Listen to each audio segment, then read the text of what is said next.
त्रिलोक जी, आपका स्वागत है हमारे चैनल्स में। धन्यवाद।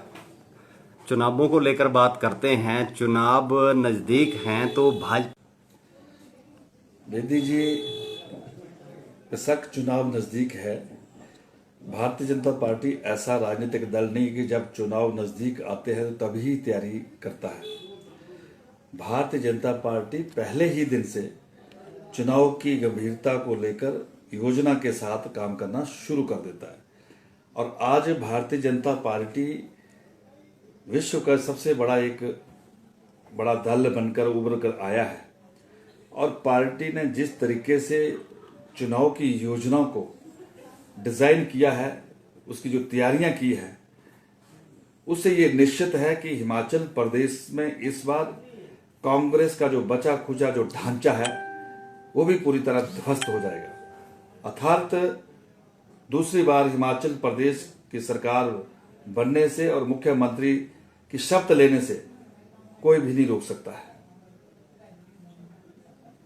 एक ये कपूर साहब, रोपवे का बड़े समय से जो था ये मुद्दा चल रहा था, अभी इसकी रूपरेखा तैयार होगी क्या? इसकी जो है आपने रूपरेखा तैयार की है फिलहाल? ये पालमपुर की जनता का सौभाग्य है कि हिमाचल प्रदेश में और दिल्ली में भारतीय जनता पार्टी की डबल इंजन की सरकार काम कर रही है।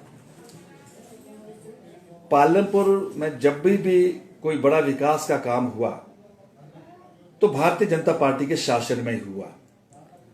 बेशक इस बार पालमपुर से पार्टी का विधायक नहीं है, लेकिन उसके बावजूद भी डबल इंजन की सरकार की जो कृपा पालमपुर पर रही है, जो आपने सवाल किया है, इससे बड़ी सौगात पालमपुर के लिए क्या हो सकती है कि पूरे प्रदेश के अंदर पर्वतमाला के अंतर्गत 6 रोपवे मिले। आपके ध्यान में होगा कि पिछले दिनों केंद्र सरकार के भूतपूर्व प्रधानमंत्री और भाजपा के वरिष्ठ नेता श्री नितिन गडकरी जी का और प्रदेश की जयराम ठाकुर जी की सरकार का एक MOU हुआ, और जिसके तहत हिमाचल प्रदेश में 6 रोपवे जो स्वीकृत हुए, उनमें से 2 रोपवे, एक पालमपुर से थात्री और थात्री से चुंजा ग्लेशियर, जिसकी लंबाई लगभग 13 किलोमीटर है और जिस पर 605 करोड़ रुपए खर्च किए जाएंगे, और दूसरे छोर पे हमारी मां चामुंडा के मूल स्थान पर हिमानी के लिए भी रोपवे स्वीकृत हुआ, जिसकी लंबाई लगभग 3 किलोमीटर रहेगी और वहां पर 205 करोड़ रुपए खर्च होंगे। अब आपने सवाल किया कि उसकी क्या स्थिति है। बिल्कुल निश्चित तौर पर उसकी जो प्रक्रिया है वो शुरू हो चुकी है, और जैसे औपचारिकताएं पूरी हो जाएगी, टेंडर उसमें फ्लॉट होगा, टेंडर उसमें निकाला जाएगा, और बहुत से जो लोग हैं वो उस श्रेणी में हैं, आवेदक हैं, और जैसे वो सारी चीजें कंप्लीट हो जाएगी तो ये एक बहुत बड़ी टूरिज्म की इंडस्ट्री, मैं इसको कह सकता हूं कि जो पालमपुर की एक बहुत बड़ी युवाओं की जो बेरोजगारी है, इसमें जहां पर पर्यटकों को वो लाभ नहीं मिलेगा, यहां पर कोई आध्यात्मिक जो हमारा टूरिस्ट है उसको ही लाभ नहीं मिलेगा। यहां पर जो स्थानीय बेरोजगार हैं, जो हमारे बच्चे हैं, जो ITI से टेक्निकल कोर्स करके घर बैठे हुए हैं, या बहुत से दूसरे संस्थान से पढ़ाई करके इंतजार कर रहे हैं कि कहीं हमें नौकरी मिलेगी, ये उनके लिए भी स्वरोजगार की दृष्टि से एक बहुत बड़ा रोजगार का द्वार खुलने वाला है। और इसकी भी अगर संभावना बनी है तो भारतीय जनता पार्टी की सरकार में बनी है, हिमाचल प्रदेश के यशस्वी मुख्यमंत्री जयराम ठाकुर जी के विशेष प्रयत्नों से बनी है। जी, फिर पालमपुर की राजनीति की ओर लौटूंगा मैं। पालमपुर में कांग्रेस का जो है वो एक बड़ा गढ़ है। भाजपा किस तरीके से तैयारी कर रही है? एक जो बुटेल है, आशीष बुटेल जो है, एक गढ़ है कांग्रेस का, और इस गढ़ को तोड़ने के लिए भाजपा के पास कौन सा एक जो अस्त्र है जिससे वो भेद सकेगी और इस किले को जीत पाएगी? आपने कहा कि कांग्रेस का गढ़ है। कांग्रेस का गढ़ था, लेकिन अब कांग्रेस का गढ़ नहीं रहा है, क्योंकि अब पालमपुर की जनता जागरूक हो चुकी है। अनेकों बार चुनावों में कांग्रेस ने जनता को गुमराह करने का प्रयास किया, लेकिन जनता बार बार गुमराह होने वाली नहीं है। अब पालमपुर की ही जनता इस 4 पीढ़ी के राज परिवार से पूछ रही है कि बताओ पालमपुर में कोई एक बड़ा काम जहां पर पालमपुर के 10 बेरोजगार लड़कों को काम मिला हो। अब आपने सवाल किया था कि रोपवे का विषय था, रोपवे तो हजारों नौजवानों को रोजगार मिलेगा, एक इस प्रकार की संभावना खड़ी हो गई है। लेकिन 4 पीढ़ी तक राज करने वाले इस परिवार से जनता का मोह पूरी तरह भंग हो गया है, विश्वास टूट चुका है। और यही कारण है कि पिछले 2-2.5 महीनों से मैं देख रहा हूं बड़ी तेजी के साथ कांग्रेस से नौजवानों का, महिलाओं का पलायन जो है वो भारतीय जनता पार्टी में हो रहा है। ये अलग बात है कि मुख्यमंत्री जयराम ठाकुर जी की जो एक योजनाएं हैं, ये कार्य प्रणाली है, उससे प्रभावित होकर लोग जो है तेजी के साथ आ रहे हैं।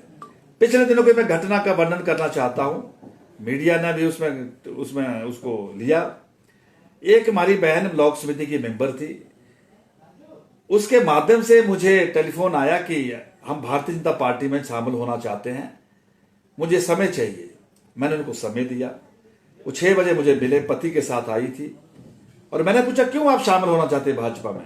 बोलते कांग्रेस ने हमारा कुछ नहीं किया, ना कांग्रेस से उम्मीद है, अगर आपके साथ हम चलेंगे तो हमारे यहां लोगों के काम होंगे। मैं कहा ठीक है, हमारी पार्टी में आपका स्वागत है। दोनों पति और पत्नी यहां आए और उन्होंने तस्वीर वगैरह बनाई, पटका बनाया, और ठीक है जी।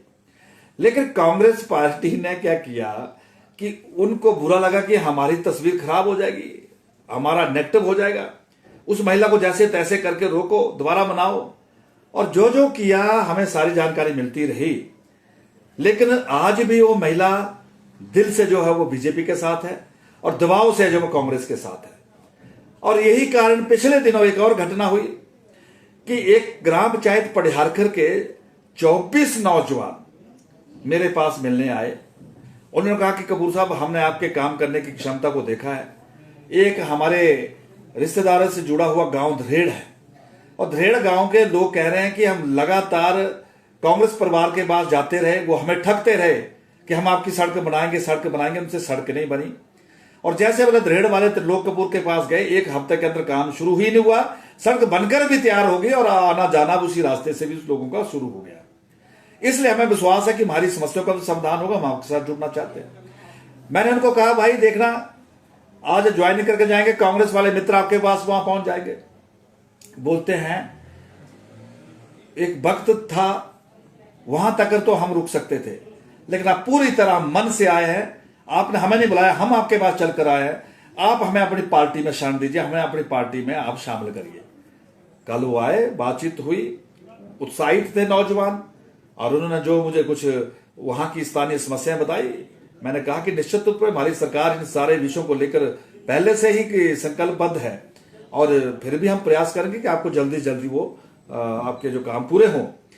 और जैसे वो बच्चे अपने घरों में गए, कांग्रेस के लोग वहां पर उनके घर द्वार जाकर जो है वो दबाव डालने लगे कि आपने क्या कर दिया, क्यों जरूरत पड़ी थी आपको। उन्होंने कहा हमारा निर्णय सामूहिक निर्णय है और हमारा निर्णय विवेक से लिए गया निर्णय है, अब आप हम पर दबाव नहीं बना सकते हैं।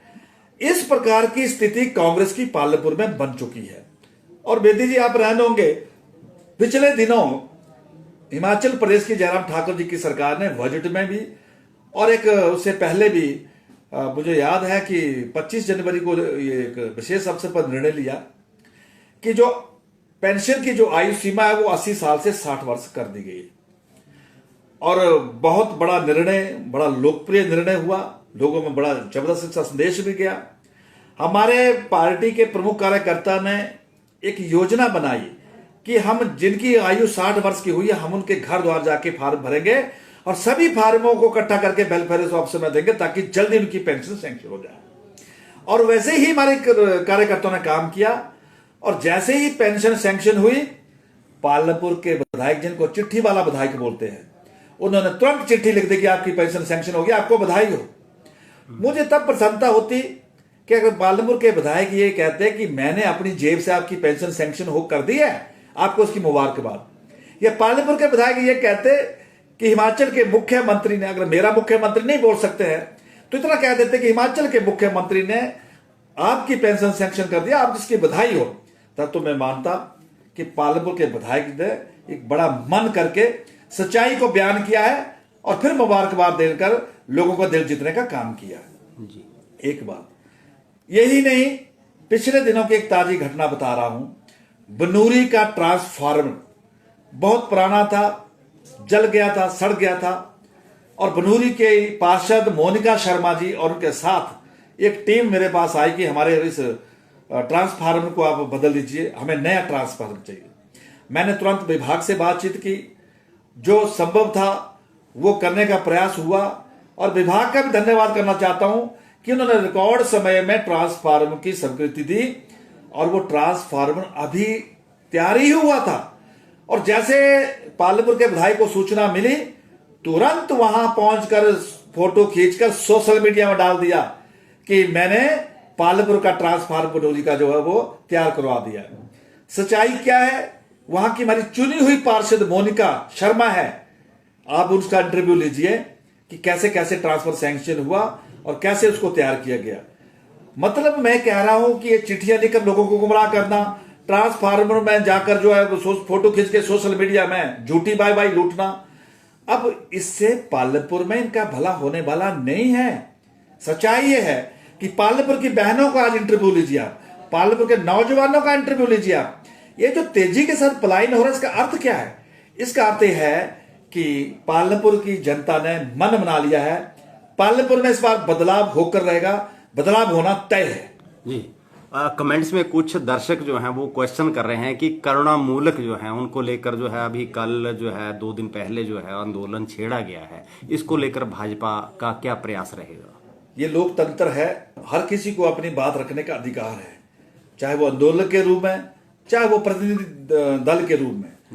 लेकिन मेरी सरकार इससे बिल्कुल जो है वो जुड़ी हुई है, उनके ध्यान में है ये विषय, और मुझे पूरा विश्वास है कि मेरी सरकार जरूर इसका कोई ना कोई रास्ता निकालेगी। जी जी। कल का क्या कार्यक्रम है? जैसा कि आप कल आप सबके ध्यान में होगा कि 26 जुलाई को हम कारगिल विजय दिवस के रूप में मनाते हैं। श्रद्धेय पूर्व हमारे प्रधानमंत्री अटल बिहारी वाजपेयी के नेतृत्व में हमने कारगिल युद्ध जीता था, और आज लगभग 23 वर्ष पूरे होने वाले हैं। और ये जो कारगिल विजय दिवस है, ये पालमपुर में नहीं पूरे देश में मनाया जाता है। और कल हमारे यहाँ पालमपुर में विशेष तौर पर जो हमारे भूतपूर्व सैनिक हैं, जो सेवानिवृत्त होकर घर लौटे हैं, उनको यहाँ पर निमंत्रण दिया गया है। उनकी मौजूदगी में यहाँ पर इस कार्यक्रम का आयोजन होगा, और उस कार्यक्रम में जो मुख्य अतिथि रहेंगे वो ब्रिगेडियर संजीव सोनी जी हैं। उस कार्यक्रम में मुख्य अतिथि के रूप में आएंगे, और वो मार्गदर्शन भी करेंगे, और कारगिल युद्ध से जुड़ी हुई जानकारी भी हम सबको बताएंगे। और इस प्रकार का एक कारगिल युद्ध का एक जो आयोजन है, जो हमारे देश भक्त इस प्रकार के जिन्होंने अपना बलिदान दिया है, उनको एक याद करने का और उनको श्रद्धांजलि देने का एक अवसर है। इस प्रकार का आयोजन कल यहाँ रहेगा। हमारे चैनल से बात करने के लिए धन्यवाद। बहुत बहुत धन्यवाद, आपने समय दिया, निकाला, आपका बहुत बहुत धन्यवाद।